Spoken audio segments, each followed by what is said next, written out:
अस्सलाम वालेकुम दोस्तों। खाने और पीने के लिए हम मुख्तलिफ़ चीज़ों का इस्तेमाल करते हैं, जिनमें से ज़्यादातर तो हमारे लिए फ़ायदेमंद होती हैं, लेकिन कुछ ऐसी चीज़ें भी हैं जो अगर हम ज़रूरत से ज़्यादा इस्तेमाल करें तो वो किसी जहर से ज़्यादा जहरीली साबित हो सकती हैं।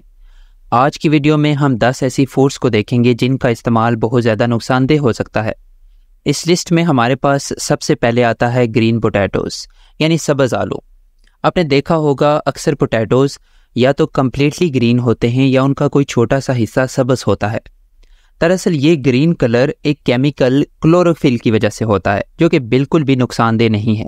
लेकिन इस क्लोरोफिल के साथ साथ वहाँ पर सोलानाइन केमिकल भी मौजूद होता है, जो कि बहुत जहरीला केमिकल है। बहुत ज़्यादा सोलानाइन इस्तेमाल करने पर सर का दर्द, वॉमिटिंग, नाउजिया यानी मतली शुरू हो जाती है। लेकिन बाज़ दफ़ा ज़्यादा सोलानाइन का इस्तेमाल खतरनाक हद तक जिस्म को मुतासर कर सकता है, यानी इसकी वजह से पैरालिसिस यानी फालज, कोमा और डेथ भी हो सकती है। तो अगर आप पोटैटोज़ के अंदर कोई ग्रीन पार्ट देखें तो उसे रिमूव कर दें, या अगर पोटैटो सारा का सारा ग्रीन है तो उसे इस्तेमाल में ना लाएं और ना जानवरों को खाने में दें। याद रखें, तकरीबन 450 ग्राम ग्रीन पोटैटोज़ का इस्तेमाल करने पर इतना सोलानाइन आपके जिस्म के अंदर दाखिल हो जाता है जो कि आपके जिस्म को खतरनाक हद तक मुतासर कर सकता है। तो आप कोशिश करें कि ग्रीन पोटैटोज़ को कभी इस्तेमाल ना करें। इस लिस्ट में हमारे पास दूसरे नंबर पर आता है कच्चा गोश्त यानी अनकुक्ड मीट, कच्चा दूध यानी रॉ मिल्क और अनकुक्ड एग्स। अब ज़्यादातर लोग गोश्त को तो पकाकर इस्तेमाल करते हैं, लेकिन बहुत से लोग ये समझते हैं कि रॉ मिल्क या फिर अनकुक्ड एग्स सेहत के लिए ज़्यादा फ़ायदेमंद हैं। लेकिन ये बात बिल्कुल गलत है। ना सिर्फ गलत है बल्कि इन सब को रॉ फॉर्म में इस्तेमाल करने से स्टमक और आंतों का इन्फेक्शन हो सकता है। इस कंडीशन को गैस्ट्रोएंटेराइटिस कहते हैं। दरअसल दूध और अंडों के अंदर साल्मोनेला बैक्टीरिया मौजूद होते हैं, जो कि गर्म करने पर डेड हो जाते हैं। लेकिन अगर हम दूध को बगैर उबाले और कच्चे अंडे इस्तेमाल करें तो ये साल्मोनेला हमारे डाइजेस्टिव सिस्टम के अंदर जाकर इन्फेक्शन की वजह बनते हैं। हमारी लिस्ट में तीसरा फूड आइटम है नटमेग यानी जायफल। जायफल एक स्पाइस है यानी मसाला है, जो कि इंडियंस और पाकिस्तानी किचन्स के अंदर नॉर्मली इस्तेमाल होता है। नटमेग के अंदर एक कंपाउंड मायरिस्टाइसिन मौजूद होता है, जो कि नटमेग को ज़्यादा इस्तेमाल करने से हमारे दिमाग को नुकसान देता है। इसके साथ साथ नटमेग के ज़्यादा इस्तेमाल से गनूदगी, नाउजिया यानी मतली, वॉमिटिंग और हेलोसिनेशन तारी हो जाती है। हेलोसिनेशन एक ऐसी कंडीशन होती है जिसमें कोई शख्स सही तरह से सोच समझ नहीं सकता।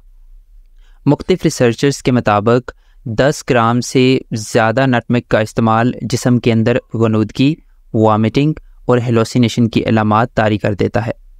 और नटमेग का ये असर इसके इस्तेमाल के 30 मिनट के बाद शुरू हो जाता है और तकरीबन अगले 10 से 12 घंटों तक जिस्म के अंदर यही कैफियत रहती है। इसके बाद हमारी लिस्ट में आता है टमाटर यानी टोमेटो के लीव्स और स्टेम्स। अब ज़्यादातर लोग टमाटर के पत्ते और तने को इस्तेमाल नहीं करते, लेकिन अगर आप इन्हें इस्तेमाल करते हैं तो इनके अंदर मौजूद सोलानाइन और टोमाटाइन जिस्म को बुरी तरह मुतासर करता है, जिसकी वजह से वॉमिटिंग, मैदे का दर्द और चक्कर आना शुरू हो जाते हैं। लेकिन यहाँ परेशान होने की ज़रूरत नहीं है। ऐसा तब होता है जब आप बहुत सारे टमाटोज़ के लीव्स को खा जाते हैं। नंबर 5 पर आता है बिटर आलमंड्स यानी कड़वे बादाम। कड़वे बादामों के अंदर मौजूद होता है हाइड्रोजन साइनाइड, जो कि बहुत जहरीला कंपाउंड है। एक रिसर्च के मुताबिक 6 से 10 तक कड़वे बादाम जिस्म के लिए खतरनाक हद तक जहरीले हो सकते हैं, जबकि 20 से 25 कड़वे बादाम मौत की वजह बन सकते हैं। तो आइंदा जब कभी आप आलमंड ले रहे हों, आप इस बात का ध्यान रखें कि वो मीठे हों, ना कि कड़वे। इसके बाद हमारी लिस्ट के अंदर आता है प्रोसेस्ड फूड। प्रोसेस्ड फूड का मतलब ऐसी खुराक है जो कि नेचुरल फूड्स को किसी न किसी तरीके से तब्दील करने से बनती है, जैसे कि ice creams, chips, candies, cakes, energy drinks, bread, pasta वगैरह।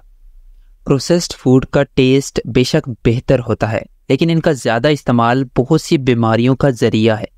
ऐसे लोग जो प्रोसेस्ड फूड का ज़्यादा इस्तेमाल करते हैं उनके अंदर डायबिटीज़ और हार्ट डिजीज़ के चांसेस ज़्यादा होते हैं।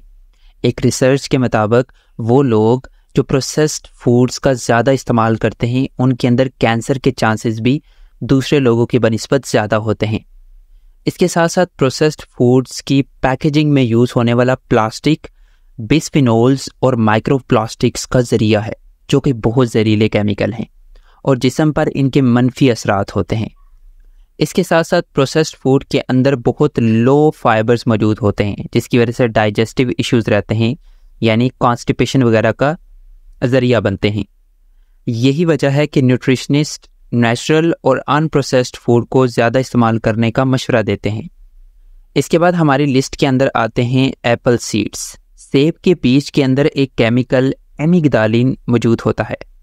अगर हम सेब के बीज को खाएं तो ये एमिग्डालिन जो बीज के अंदर मौजूद होता है टूटकर साइनाइड्स रिलीज़ करता है, जो कि जहरीले केमिकल्स हैं। ये केमिकल हमारे डाइजेस्टिव सिस्टम को मुतासर करता है, जिसकी वजह से नाउजिया यानी मतली और वॉमिटिंग शुरू हो जाती है। इसके साथ साथ स्टमक में शदीद क्रैम्प्स यानी शदीद दर्द शुरू हो जाता है। इसी के साथ हमारे दिमाग को भी मुतासर करता है, जिसकी वजह से सर का दर्द और चक्कर आना शुरू हो जाते हैं।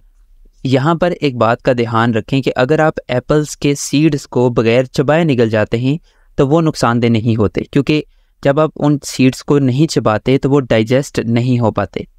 लिहाजा जूस या शेक बनाते हुए एहतियात करें कि आप उन सीड्स को अच्छी तरह से रिमूव कर लें। इसके बाद हमारी लिस्ट के अंदर आता है सुर्ख लोबिया यानी रेड किडनी बीन्स। वैसे तो ये ग़िज़ाइयत से भरपूर होते हैं, लेकिन अगर हम इन्हें अच्छी तरह से पकाकर इस्तेमाल ना करें तो इनके अंदर मौजूद एक केमिकल फाइटोहीमाग्लूटानिन जिस्म को ख़तरनाक हद तक मुतासर कर सकता है, लेकिन हम इस टॉक्सिन को ईज़िली रिमूव कर सकते हैं। इसका तरीका यह है कि पकाने से पहले किडनी बीन्स को पानी के अंदर 2 घंटों तक रख दें। जब वो सही तरह से नरम हो जाएं तो फिर इन्हें अच्छी तरह से पकाकर इस्तेमाल करें। इसके बाद हमारी लिस्ट के अंदर आता है brown rice. Brown rice vitamins और मुख्तलिफ मिनरल्स का सोर्स होते हैं, लेकिन इनकी एक खामी है कि ये एक टॉक्सिक केमिकल को आसानी से एब्जॉर्ब कर सकते हैं, जिसे आर्सेनिक कहते हैं। चावलों के अंदर ये आर्सेनिक मुख्तलिफ फर्टिलाइज़र से आता है। आर्सेनिक कैंसर की एक बड़ी वजह है, लेकिन परेशानी की ज़रूरत नहीं, आप आसानी से इस केमिकल से छुटकारा हासिल कर सकते हैं। जस्ट आपको चावल पकाने से पहले तकरीबन 30 से 45 मिनट तक पानी में भिगो कर रखने हैं। इससे अगर चावलों के अंदर आर्सेनिक मौजूद है तो वो आर्सेनिक बहुत ज़्यादा हद तक चावलों से निकल जाता है। इसके बाद हमारी लिस्ट के अंदर आता है रुबाब के पत्ते। रुबाब, जिसे उर्दू में रेवंत चीनी भी कहते हैं, इसके पत्तों के अंदर बहुत ज़्यादा अमाउंट में ऑक्सैलिक एसिड मौजूद होता है, क्योंकि सांस लेने में दुश्वारी की वजह बनता है। अगर इसके पत्तों को इस्तेमाल किया जाए तो किडनी फेलियर भी हो सकती है।